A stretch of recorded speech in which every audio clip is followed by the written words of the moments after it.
Hello, I'm Dr. Brian McDonough with a very important issue that I want to talk about today that really is important as we get into August. Should someone go back to college, live on campus or an apartment? Should they stay home and take classes virtually? What do they do? It's a question that's being asked by college students, it's being asked by their parents, and it certainly is being addressed by colleges all over the country. Here's my take on this. The first point. I think it's important to understand that it is definitely a dramatic difference if you're in that 18 to 24 age group, the death rate versus somebody who's older. There is clearly a reduction in deaths. You're far better off and protected from dying from the virus in that age group. No argument, statistics show that. Could you die? Yeah. You could also die walking down the street. You could have an irregular heartbeat. You could be hit by a car. But the reality is, it's unlikely you will die from this virus. Here's my concern, and it's a concern that has not been expressed enough. We are beginning to realize that with coronavirus, SARS and MERS and going down the line, there are long-term impacts of the virus. We know that 40 to 45% of people in the college age group who are infected will actually be asymptomatic. They won't even know they had it. And if they have symptoms, they'll be mild. Yes, there will be people who have nausea, fevers, chills, incredible pain.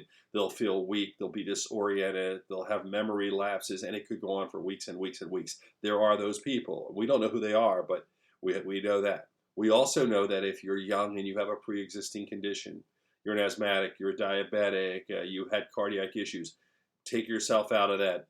It's a free ride group and realize you could be just like somebody who is older because you've got something working against you that the virus is going to aggressively attack and it could kill you. And these are the people who we've seen die and have really serious problems. So understand all that. But here's the thing that we haven't gotten across. If you are young and you were exposed to this virus, most people think, I just don't want to get near my parents. I don't want to get near people like me. They don't want to harm people who are older. You want to make sure you protect them and you can be with your friends. However, we are learning that there are long-term effects on the kidney, the heart, the lungs, the brain, and the blood vessels. The virus attaches there. In fact, in a study in China with asymptomatic people, 76% of them actually had lung scarring despite not even having issues with the virus when they were tested later. That's important because 5, 10, 15 years down the road, we may have impacts. We may say, oh my gosh, all those young people who were exposed, we thought it was no big deal. Now they're having respiratory issues. They're having blood vessel issues. They're having increased risk of strokes, all sorts of things. So you just can't go out there and say, if I'm exposed, it's no big deal. If I live in an apartment, it's no big deal. And that's why I bring up a point. If you are going to live in an apartment or live in a dorm, who are you going to be living with? In other words, who are the people you'll be surrounded by? Are they people who are reliable, or will they be going to frat parties and coming back late at night after being exposed to the virus and spreading it to you? Are they people who are going to wear masks and social distance? All of those things are important. In addition to that, we have other concerns. I don't have a lot of studies to go back on. I have one that was done by Yale School of Public Health, Mass General, and Harvard. That study took 5,000 virtual people in a computer. They had 4,990 of them were tested negative with 10 positives. They then were able to test every single person every 2 days for the entire semester and track it and get results back in a day.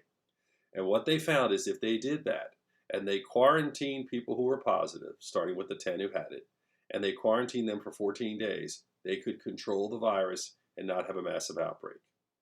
In the study, they say, however, they didn't consider the town people are in, social events, teachers they might come across, all the other issues that can come into play. It was just a computerized system.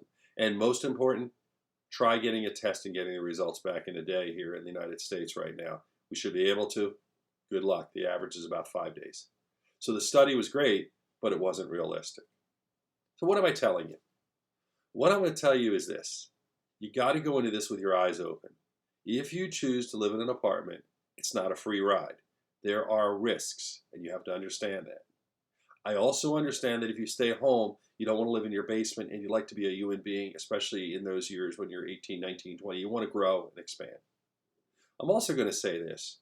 Most families that are good, solid families where you have good relationships, whatever your family structure is, but if you get along, usually it's your parents who truly care about you more than they even care about themselves. So I would listen to your parents and have that conversation. Give them the credit of a conversation. And parents, treat your children not as children, but as adults because they're at a college age. They're now at the point where they're forming clearly their own decision making processes, and you have to work with them. So I think it's a conversation you have to have. You have to understand the risk. I'd like to say it's safe out there, but frankly, nothing in life is safe. We're always taking risks. But what's important to remember is know what you're going into, the town you're living in, the people who you'll be exposed to, and be smart. Continue to wash your hands, continue to social distance, continue to use masks. And if other people around you aren't doing it, get the heck away from them because they could give you the virus. I hope it's helpful.